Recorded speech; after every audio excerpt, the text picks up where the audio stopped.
Il faut dire, Laurent Provost, que vous avez quand même un profil atypique, si je puis me permettre. Souvent, je commence mes échanges en demandant aux futurs intervenants de me raconter un peu son parcours, son histoire. Alors vous avez eu une expérience chez Kodak. Vous avez été... je suis en train de chercher dans mes notes. Vous avez travaillé sur la maintenance, la méthode et la gestion du changement. Donc vous avez travaillé sur les process méthodes. Après, vous avez eu une courte expérience dont on ne parlera pas parce qu'elle a été tellement courte. Mais bon, vous étiez déjà engagé dans des démarches environnementales à une époque où ça se faisait pas encore beaucoup. Et puis vous avez eu une expérience en gestion immobilière. Et puis vous avez une formation en thermique énergétique. En général, enfin, vous avez quand même plusieurs cordes à votre arc.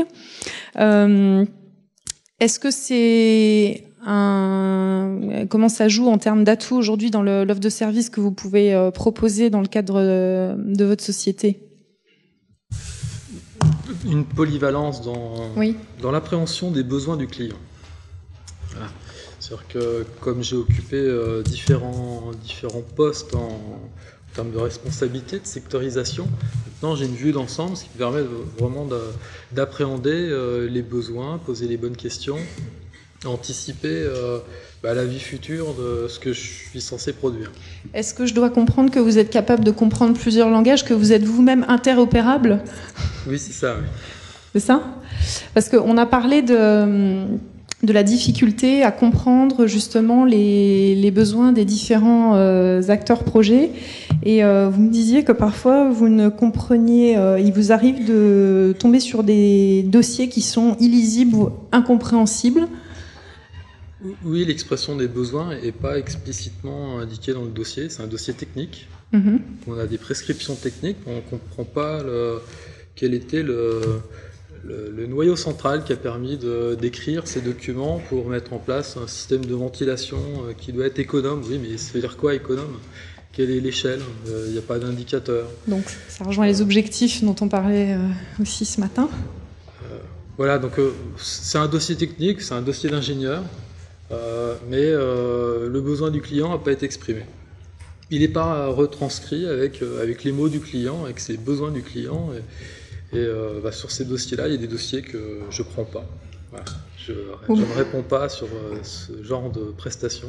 Je peux me permettre de vous citer? Oui. Vous m'avez dit, si j'ai pas possibilité de bâtir mon propre programme, mon propre lot, je ne réponds pas, parce que si je dois refaire 5 fois les études, je gagne pas d'argent. C'est l'expérience que j'ai eue malheureusement sur plusieurs programmes où on recommence, jusqu'à rencontrer le client, puis savoir ce qu'il veut vraiment, et ensuite étudier par rapport aux besoins, à l'expression des besoins du client. Je vois des têtes qui font oui dans la salle, ça doit pas être... c'est en quelle proportion? Enfin, je me représente pas du tout ce que ça. C'est un dossier sur 2, c'est un dossier sur 10. C'est de plus en plus récurrent. Donner une valeur, ça peut être un dossier sur 2 maintenant. Et quelle explication vous auriez? Enfin, c'est peut-être une question que je peux poser à l'Assemblée. On n'a pas de continuité dans le. Pourquoi est-ce qu'on a ces dossiers illisibles? Parce qu'il y a une généralisation de la demande sur... Non, parce qu'on va vite, déjà, aujourd'hui. Un maître d'ouvrage, il faut aller vite. Le temps, c'est de l'argent, donc la durée d'étude est raccourcie. Les intermédiaires sont raccourcis aussi. C'est-à-dire qu'il y a l'architecte qui va intervenir en premier s'il y a un dépôt de permis de construire, et l'équipe de maîtrise d'œuvre n'est pas complète à ce moment-là. Et puis, après, le temps presse, et il y a des pertes d'informations. Comme le dossier n'a pas été bâti avec une équipe de maîtrise d'œuvre complète. Alors, il faut, dès l'initiation, dès l'esquisse, que l'équipe soit formée pour avoir toutes les demandes. Et est-ce que c'est de la même manière en marché public et en marché privé? Ça va être encore pire en marché public.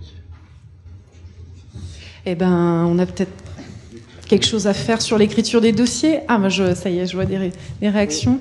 Pour revenir, pour abonder à ça, nous aujourd'hui dans les CCTP qu'on reçoit, on en a à peu près un tiers où on repère les copier-coller malheureux, où les polices de caractère n'ont même pas été changées, et quand vous le lisez, vous vous rendez bien compte que techniquement ça ne peut pas marcher. Et ça représente, alors parfois c'est quelques éléments, parfois c'est l'ensemble du lot, donc là on réagit, mais vous avez aujourd'hui à peu près dans un tiers des cahiers des charges pour des parties techniques où c'est des morceaux qui ne sont pas toujours cohérents à 100%. Ouais, ça c'est souvent. Bah, c'est peut-être quelque chose par lequel on pourrait commencer. Ce serait un levier sur lequel il serait peut-être bon d'appuyer, non